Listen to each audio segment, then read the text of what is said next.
Microsoft is the world's largest producer of computers. They sell over 92% of the PCs in the world. You'd be forgiven though if you didn't know they also make a line of cell phones called Windows Phone. Forgiven because less than 3% of the world's mobile devices are Windows, and few people have ever even owned one. How could such a successful tech company fall so far behind in one area to their competition? And do these numbers reflect the actual quality of the product? Well, that's the whole point of this review. We're going to be looking at the pros and cons of the Windows Phone and seeing what, if anything, Microsoft can do to compete with Android and Apple. If you're interested, stick around. We're going to be looking at the Lumia 640 by Microsoft. All right, let's look at the specs.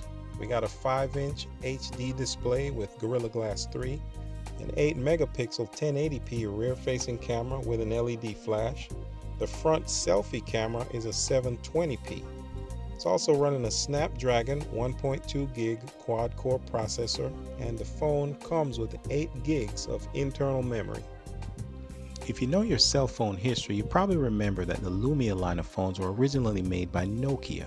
They had high standards for quality and materials, but nowhere more so than their cameras.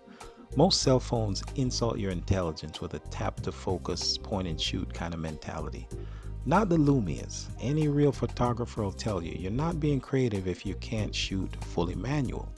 And starting with the focus, the Lumia allows you to focus on macro so close and sharp you could see the lint on an object within millimeters of the lens.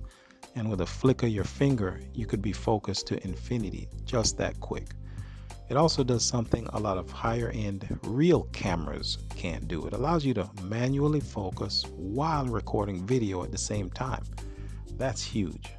Another thing that helps with the creativity is the ability to change the shutter speed, anywhere from as slow as 4 seconds where you could do dark room light painting or long exposure night shots, to as fast as 1/16,000th of a second. And if you have enough light, you probably could use that to stop the wings of a hummingbird. Very cool. All right, under the hood, it's pretty much business as usual. You have a 2500 milliamp battery, which I've used from about 8 in the morning to 6 p.m. and notice about 27% battery still left.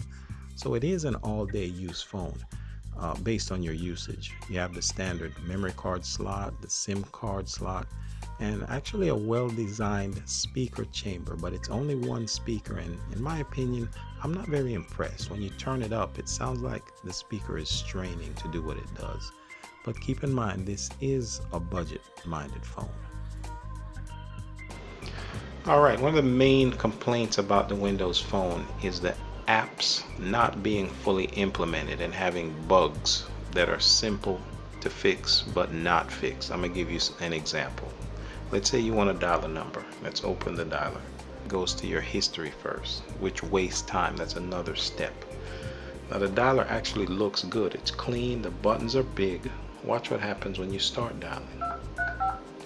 The average phone would have already given you suggestions based on the name of the person you're dialing to pop up, and you could do a quick dial. The out-of-the-box dialer doesn't have that feature.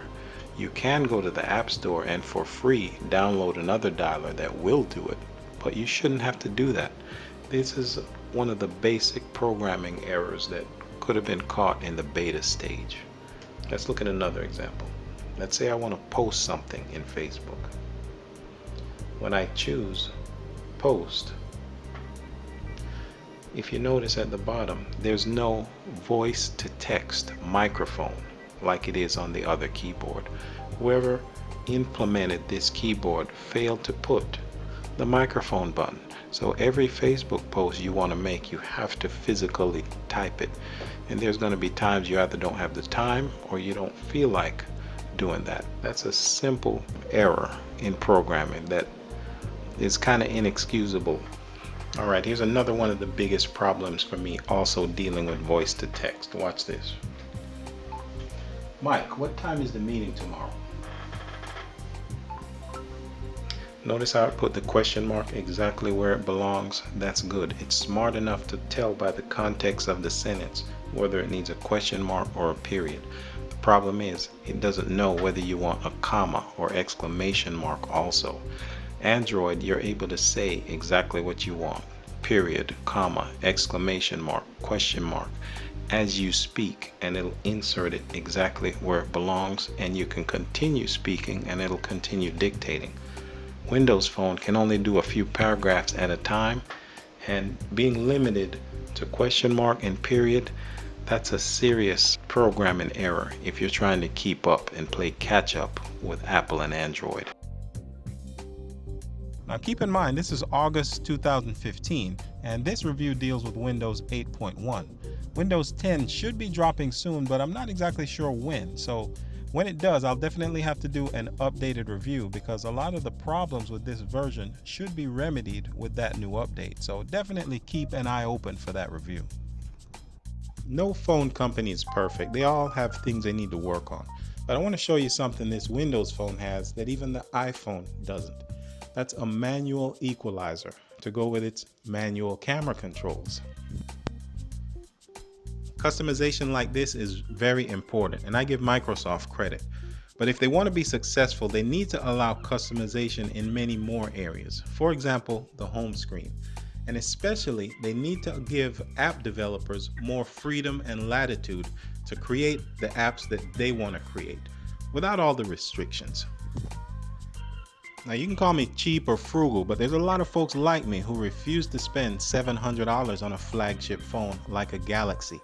This phone retails for $129, but at Metro PCS where I bought mine, there was a $90 instant rebate that you don't have to mail in. I walked out of the door paying $56 and change for this model. That's exactly what this channel loves to highlight: affordable, quality, bang for your buck products. And this Lumia 640 is a perfect example. Alright, this is one of my longer videos, but there's so much to talk about when you're reviewing tech products like this. There's never enough time. I hope it was educational and that you learned something about Lumia phones that you didn't know before. I also want to thank my subscribers, all 119 of you, for watching this episode of Ray's Real Reviews. And until next time, keep it real.